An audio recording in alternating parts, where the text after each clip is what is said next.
Item ಯಾವುದೇ ಇರಲಿ try ಮಾಡಿ ಆಚಿ ಚಿಕನ್ ಮಸಾಲಾ. ಪ್ರಮುಖವಾಗಿ ಇರಾನ್, ಇಸ್ರೇಲ್, ಅಮೆರಿಕ ಮೂರು ರಾಷ್ಟ್ರಗಳ ಮಧ್ಯೆ ಅತಿ ದೊಡ್ಡ ಯುದ್ಧ ಆಗ್ತಾ ಇದೆ. ಅದು ಭೀಕರತೆ ಪಡೆದುಕೊಂಡಿದೆ. ಅಲ್ಲೆಲ್ಲೂ ದಾಳಿ ಆದ್ರೆ ಯಾಕ್ರಿ ಅದ್ರ ಬಗ್ಗೆ ಸುದ್ದಿ ಮಾಡ್ತೀರಾ? ಯಾಕದ್ರ ಬಗ್ಗೆ ಅಷ್ಟೊಂದು ಹೇಳ್ತೀರಿ? ಭಾರತಕ್ಕೂ ಅದಕ್ಕೂ ಏನ್ ಸಂಬಂಧ? ನಮಗೇನ್ ಸಮಸ್ಯೆ ಆಗುತ್ತೆ ಅಂತ ಇಷ್ಟು ದಿನಗಳ ಕಾಲ ಜನಸಾಮಾನ್ಯರು ಪ್ರಶ್ನೆ ಮಾಡ್ತಾ ಇದ್ರು. ಈಗ ಅಸಲಿಗೆ ಸಮಸ್ಯೆ ಏನಾಗ್ತಾ ಇದೆ ಭಾರತಕ್ಕೆ? ಭಾರತದಲ್ಲಿ ವಾಸ ಮಾಡ್ತಾ ಇರುವಂತ ಜನತೆಗೆ ಯುದ್ಧದ ಭೀಕರತೆಯ ಕರಾಳತೆಯ ಎಫೆಕ್ಟ್ ಆಗ್ತಾ ಇಲ್ಲ, ಬದಲಾಗಿ ಬೇರೆ ರೀತಿಯ ಎಫೆಕ್ಟ್ಗಳಾಗ್ತಾ ಇದೆ. ಪ್ರಮುಖವಾಗಿ ತೈಲ ಸಪ್ಲೈ ಆಗ್ತಾ ಇಲ್ಲ. ಯಾಕಂದ್ರೆ ಇರಾನ್ ಮೇಲೆ ಅತಿ ಹೆಚ್ಚು ನಾವು ಡಿಪೆಂಡ್ ಇರೋದು. ಸಿಲಿಂಡರ್ಗಳ ಸಪ್ಲೈ ಆಗ್ತಾ ಇಲ್ಲ. ಮುಂದಿನ ದಿನಗಳಲ್ಲಿ ಪೆಟ್ರೋಲ್ಗೂ ಅಭಾವ ಎದುರಾಗುವಂತ ಸಾಧ್ಯತೆಗಳಿದೆ ಯುದ್ಧ ಹಿಂಗೆ ಮುಂದುವರೆದ್ರೆ. ಹಾಗಾಗಿ ಈಗ ಹೋಟೆಲ್ ಉದ್ಯಮಕ್ಕೆ ಅತಿ ದೊಡ್ಡ ಹೊಡೆತ ಬೀಳ್ತಾ ಇದೆಯಂತೆ ಆ ಯುದ್ಧದಿಂದ. ಕಾರಣ ಕಮರ್ಷಿಯಲ್ ಸಿಲಿಂಡರ್ಗಳು ಸಪ್ಲೈ ಆಗ್ತಾ ಇಲ್ಲ. ಇಲ್ಲಿ ಡೀಲರ್ಗಳ ಹತ್ರ ಸಿಗ್ತಾ ಇಲ್ವಾ? ಖಂಡಿತ ಡೀಲರ್ ಹತ್ರನೂ ಇಲ್ಲ, ಮೇನ್ ಡೀಲರ್ಗಳಿಗೂ ಕೂಡ ಸಪ್ಲೈ ಆಗ್ತಾ ಇಲ್ಲ. ಅದೇ ಕಾರಣಕ್ಕೆ ಪ್ರಧಾನಿ ನರೇಂದ್ರ ಮೋದಿ ಅವರಿಗೆ ಪತ್ರ ಬರೆದಿದ್ದಾರಂತೆ, ದಯವಿಟ್ಟು ಸಾರ್ಟ್ ಔಟ್ ಮಾಡಿ ಸರ್, ಇಲ್ಲಾಂದ್ರೆ ಹೋಟೆಲ್ ಬಿಸ್ನೆಸ್ಗೆ ಸಮಸ್ಯೆ ಆಗುತ್ತೆ, ಹೋಟೆಲ್ಗಳು ಕ್ಲೋಸ್ ಆಗ್ಬಿಡುತ್ತೆ. ನಾವು ಈಗ ತಾನೇ ಕೋವಿಡ್ ಇಂದ ಚೇತರಿಸ್ಕೊಳ್ತಾ ಇದೀವಿ, ಒಂದು ದಿನ ಸಾಕಪ್ಪ ಹೋಟೆಲ್ಗಳು ಬಂದ್ ಆಗ್ಬಿಟ್ರೆ ಅತಿ ದೊಡ್ಡ ನಷ್ಟ ಆಗುತ್ತೆ, ಬದುಕೋದು ಹೆಂಗೆ ಅನ್ನೋದನ್ನ ಪ್ರಶ್ನೆ ಮಾಡ್ತಿದ್ದಾರೆ.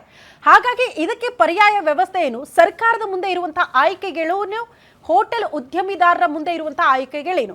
ಹೋಟೆಲ್ಗೆ ಹೋಗ್ಬೇಕು, ಊಟ ತಿಂಡಿ ಹೋಟೆಲ್ ಅಲ್ಲೇ ಮಾಡಬೇಕು, ನಾವು ಅದ್ರ ಮೇಲೆ ಡಿಪೆಂಡ್ ಆಗಿದ್ದೀವಿ ಅನ್ನುವಂಥ ಗ್ರಾಹಕರಿಗೂ ಅತಿ ದೊಡ್ಡ ಶಾಕ್ ಇದು. ಜೊತೆಗೆ ಹೋಟೆಲ್ ಉದ್ಯಮವನ್ನ ನಡೆಸಿಕೊಂಡು ಹೋಗ್ತಾ ಇರುವಂತಹ ಉದ್ಯಮಿದಾರರಿಗೂ ಕೂಡ ಅತಿ ದೊಡ್ಡ ನಷ್ಟ ಉಂಟಾದ್ರೂ ಕೂಡ ಆಶ್ಚರ್ಯ ಪಡಬೇಕಾಗಿಲ್ಲ. ಯಾಕಂದ್ರೆ ದಿಢೀರಂತ ಸಿಲಿಂಡರ್ಗಳು ಸಪ್ಲೈ ಆಗ್ತಾ ಇಲ್ಲ, ಸಿಲಿಂಡರ್ಗಳು ಸಿಗ್ತಾ ಇಲ್ಲ ಅಂತಂದ್ರೆ ಹೆಂಗಿರುತ್ತೆ ಹೋಟೆಲ್ ಮಾಲೀಕರ ಪರಿಸ್ಥಿತಿ? ಹೋಟೆಲ್ ನಡೆಸಕ್ಕಾಗಲ್ಲ.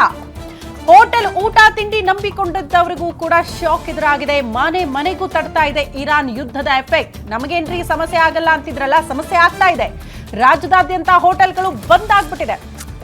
ಮಧ್ಯಾಹ್ನದಿಂದಲೇ ಬಾಗಿಲು ಮುಚ್ಚಿಬಿಟ್ಟಿದೆಯಂತೆ ಹಲವು ಹೋಟೆಲ್ಗಳು. ದೇಶದ ಹಲವೆಡೆ ಖಾಸಗಿ LPG ಸಿಲಿಂಡರ್ ಪೂರೈಕೆ ಸ್ಥಗಿತಗೊಂಡಿದೆ ಅನ್ನೋದರ ಡೀಟೇಲ್ಸ್ ಇದು. ಹೋಟೆಲ್ಗಳಿಗೆ ಮೊದಲು ತಟ್ಟಿದೆ LPG ಸಿಲಿಂಡರ್. ಎಮರ್ಜೆನ್ಸಿ ಕಮರ್ಷಿಯಲ್ ಸಿಲಿಂಡರ್ಗಳು ಸಪ್ಲೈ ಆಗ್ತಾ ಇಲ್ಲ. ಸ್ಟಾಕ್ ಇದೆ ಅಂತ ಹೇಳಿ ಸುಳ್ಳು ಹೇಳ್ಬಿಡ್ತಾ ಕೇಂದ್ರ ಸರ್ಕಾರ ಅನ್ನೋದನ್ನ ವಿಪಕ್ಷಗಳು ಪ್ರಶ್ನೆ ಮಾಡ್ತಾ ಇದೆ.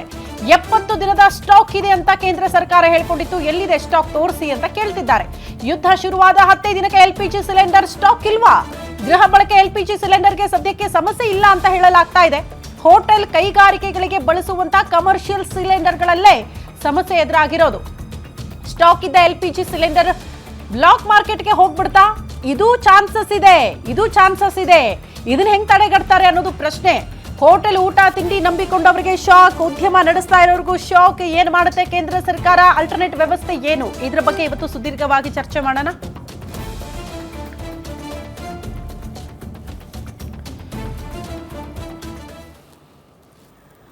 ಹಾಗಾದ್ರೆ ಜನಸಾಮಾನ್ಯರಿಗೆ ಆಗ್ತಾ ಇರುವಂತಹ ಸಮಸ್ಯೆ ಏನು? ಹೋಟೆಲ್ ಮಾಲೀಕರಿಗೆ ಯಾವ ರೀತಿ ನಷ್ಟ ಆಗುತ್ತೆ ಇಫ್ ಸಪೋಸ್ ಸಿಲಿಂಡರ್ಗಳು ಸಪ್ಲೈ ಆಗದೆ ಹೋದ್ರೆ ಮುಂದಿನ ದಿನಗಳಲ್ಲಿ ಅಂತ? ಇವತ್ತೇ ಆಗದೆ ಇದ್ರೆ ಇವತ್ತೇ ಕ್ಲೋಸ್ ಅಂತ ಹೋಟೆಲ್ಗಳು ಅಂತ ಪರಿಸ್ಥಿತಿ ಬಂದ್ಬಿಟ್ಟಿದೆ. ಹಾಗಾಗಿ ಇದ್ರ ಬಗ್ಗೆ ಚರ್ಚೆ ಮಾಡೋಣ. ನಮ್ಮ ಜೊತೆಗೆ ಗೆಸ್ಟ್ಗಳು ಜಾಯ್ನ್ ಆಗಿದ್ದಾರೆ. ಪ್ರಮುಖವಾಗಿ ಗೃಹಿಣಿ ಪುಷ್ಪಾ ನಾಗಭೂಷಣ್ ಅವರಿದ್ದಾರೆ. ಪುಷ್ಪಾ ಮೇಡಮ್ ನಮಸ್ತೆ, ಕಾರ್ಯಕ್ರಮಕ್ಕೆ ಆತ್ಮೀಯ ಸ್ವಾಗತ. ನಿಜ ಹೇಳ್ಬೇಕಂದ್ರೆ ಮನೆ ಹೋಮ್ ಮಿನಿಸ್ಟರ್ಗಳು ಹೆಂಗ್ ನಿರ್ವಹಿಸ್ತಾರೆ ಸಿಲಿಂಡರ್ ಇಲ್ಲ ಅನ್ನೋದು ಪ್ರಶ್ನೆ ಇದೆ. ಸೊ ಇನ್ನ ಇದ್ರ ಬಗ್ಗೆ ಮಾತನಾಡೋದಕ್ಕೆ ರಾಜ್ಯ ಹೋಟೆಲ್ ಸಂಘದ ಅಧ್ಯಕ್ಷರು ಆದಂತಹ JK ಶೆಟ್ಟಿ ಸರ್ ಇದ್ದಾರೆ. ಶೆಟ್ಟಿ ಸರ್ ನಮಸ್ತೆ, ಕಾರ್ಯಕ್ರಮಕ್ಕೆ ಆತ್ಮೀಯ ಸ್ವಾಗತ.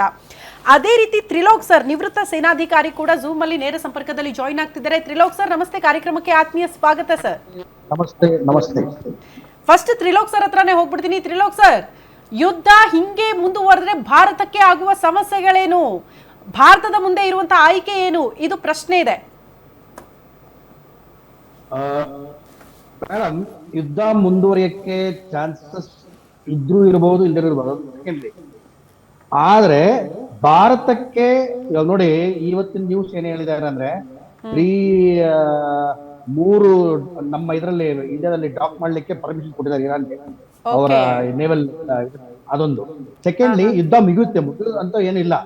ಇವ್ರ ಅಮೆರಿಕನ್ ಸ್ಟ್ರಾಟಜಿ ಏನಂತ ಹೇಳಿದ್ರೆ, they want to have the control on China ಬೆಳಿಬಾರ್ದು ಅವ್ರಿಗೆ. First point. ಅರ್ಥ ಆಯ್ತಾ ನಾನು ಹೇಳಿದ್ದೀನಿ? ಅವ್ರ ಸ್ಟ್ರಾಟಜಿನೇ ಬೇರೆ. Fine. So they are doing all these things. ಅಷ್ಟೇ ವಿನಃ ಅವ್ರ strategy it may prove very good for future. Next 100 years they don't want to rule, they want to rule all over the world. ಅಂದ್ರೆ ಅವರು ಪ್ರಾಮುಖ್ಯತೆ ಇರಬೇಕು, ಅವ್ರ ಕೈ ಮೇಲಿರ್ಬೇಕು. ಅವ್ರು ಹೇಗೆ ಅಂದ್ರೆ ಜಿಯೋ ಅವ್ರ ಜಿನೇದು, ನಾಟ್ ಲೈಕ್ ಚೈನೀಸ್. ಅರ್ಥ ಆಯ್ತಾ? ಜಿಯೋ ಅವ್ರ ಜಿನೇದು ತೊಗೊಳಕ್ಕೆ ಇಟ್ಕೊಂಡಿರೋರು.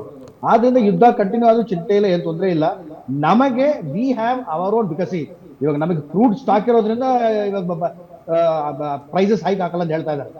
ಬಿಕಾಸ್ ಕ್ರೂಡ್ ನಮ್ಮಲ್ಲಿ ಸ್ಟಾಕ್ ಇದೆ, ಯಾವುದೇ ರೀತಿಯಾಗಿ ನಾವು ಪೆಟ್ರೋಲ್ ಮತ್ತು ಡೀಸೆಲ್ ಹೈಕ್ ಮಾಡೋದಿಲ್ಲ ಅಂತಾನೆ ಹೇಳ್ತಾ ಇರೋದು. Because we have stock. And moreover, not only that, even ATF, aviation turbine fuel also, we can produce and we can export. That is also there. Okay okay okay Trilok sir, ಮತ್ತೆ ಬರ್ತೀನಿ, ಮಾತನಾಡಿಸ್ತೀನಿ ತಮ್ಮನ್ನ. Pushpa madam, cylinder ಇಲ್ಲ ಅಂದ್ರೆ ಹೆಂಗ್ ಸಮಸ್ಯೆ ಆಗುತ್ತೆ madam ಮನೆಯಲ್ಲಿ? ನಿಜವಾಗ್ಲೂ ಕಂಪ್ಲೀಟ್ ಡಿಪೆಂಡೆಂಟ್ ಅಲ್ವಾ ನಾವೆಲ್ಲ?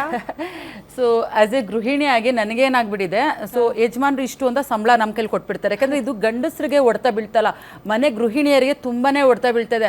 ಯಾಕಂದರೆ ನಾವು ಅವ್ರು ತಂದ್ಕೊಡೋ ಒಂದಷ್ಟು ಸಂಬಳನ ಪ್ರತಿಯೊಂದಕ್ಕೂ ಬಜೆಟ್ ಹಾಕಿ ಇಟ್ಕೊಂಡಿರ್ತೀವಿ, ಇದಕ್ಕಿಷ್ಟು ಅಂತ. ಸೊ ತಮ್ಮ 60 ರೂಪಾಯಿ ಜಾಸ್ತಿ ಆಗಿದೆ. ಸೊ ನಿನ್ನೆ ನಾನು ಸಿಲಿಂಡರ್ ತೊಗೊಂಡಿದ್ದೀನಿ, 915 ರೂಪಾಯಿ 50 ಪೈಸೆ ಆಗಿದೆ. ಸೊ ನಮ್ಮ ಮನೆಗೆ ತಿಂಗಳಿಗೆ 2 ಸಿಲಿಂಡರ್ ಬೇಕಾಗುತ್ತೆ. ಸೊ ಗ್ಯಾಸ್ ಸಿಲಿಂಡ್ರಿಗೆ ಒಂದು ಫಿಟ್ ಮಾಡ್ಕೊಂಡಿದ್ದೀನಿ, ಅಡುಗೆಗೆ ಒಂದು ಫಿಟ್ ಮಾಡ್ಕೊಂಡಿದ್ದೀನಿ. ಈ ಥರ ಆದರೆ ತಿಂಗ್ಳಿಗೆ ನಾವು 2000 ರೂಪಾಯಿ ಸಿಲಿಂಡರ್ಗೆ ಕೊಟ್ಟರೆ ಜೀವನ ಯಾವ ಥರ ಮಾಡಬೇಕು? ಸರ್ಕಾರಕ್ಕೆ ಇದು ಬರೀ 60 ರೂಪಾಯಿ ಅಂತ ಅನ್ಸುತ್ತೆ, ಆದರೆ ನಮ್ಮಂಥ ಗೃಹಿಣಿಯರಿಗೆ ಇದು ಬಂದು 60 ರೂಪಾಯಿ ಅಂದ್ರೆ 10 ತಿಂಗಳಿಗೆ 600 ರೂಪಾಯಿ ಆಗುತ್ತೆ. 600 ವರ್ಗದವ್ರಿಗೆ, ಬಡ ವರ್ಗದವ್ರಿಗೆ ಸಮಸ್ಯೆ. ಇದು ಬಂದು ಇದೇನೋ ಒಂದು ಹೊಟ್ಟೆ ಮೇಲೆ, ಹೆಣ್ಮಕ್ಳಿಗೆ ಹೊಟ್ಟೆ ಮೇಲೆ ಒಂದು ಬರೆ ಹಾಕ್ತಂಗೆ ಆಗ್ಬಿಟ್ಟಿದೆ. ಯಾಕಂದ್ರೆ 60 ರೂಪಾಯಿ ಅನ್ನೋದು ಈಸಿ ಅಲ್ಲೇ ಇಲ್ಲ. ನಮ್ಮಂಥ ಗೃಹಿಣಿಯರಿಗೆ 10 ರೂಪಾಯಿನೂ ಮ್ಯಾಟರ್ ಆಗುತ್ತೆ. ಸೊ ನಾವೇನೋ ಒಂದು 60 ರೂಪಾಯಿ ಅನ್ಕೋತೀವಿ, 10 ತಿಂಗಳಿಗೆ 600 ರೂಪಾಯಿ ಆದರೆ ಒಂದು ಮಗುಗೆ ಹಾಲು ಖರ್ಚಾಗುತ್ತೆ, ಇಲ್ಲ ಮಕ್ಳಿಗೆ ಒಂದು ಕಾಲೇಜ್ಗೆ ಏನೋ ಒಂದು ಬಸ್ಗೆ ಒಂದು ಆಗುತ್ತೆ. ಸೊ ಈ ಥರ ಆಗಿರ್ಬೇಕಾದ್ರೆ ನಿಜವಾಗ್ಲೂ ತುಂಬಾನೇ ನೋವಾಗ್ಬಿಟ್ಟಿದೆ ನಮ್ಗಂತೂ.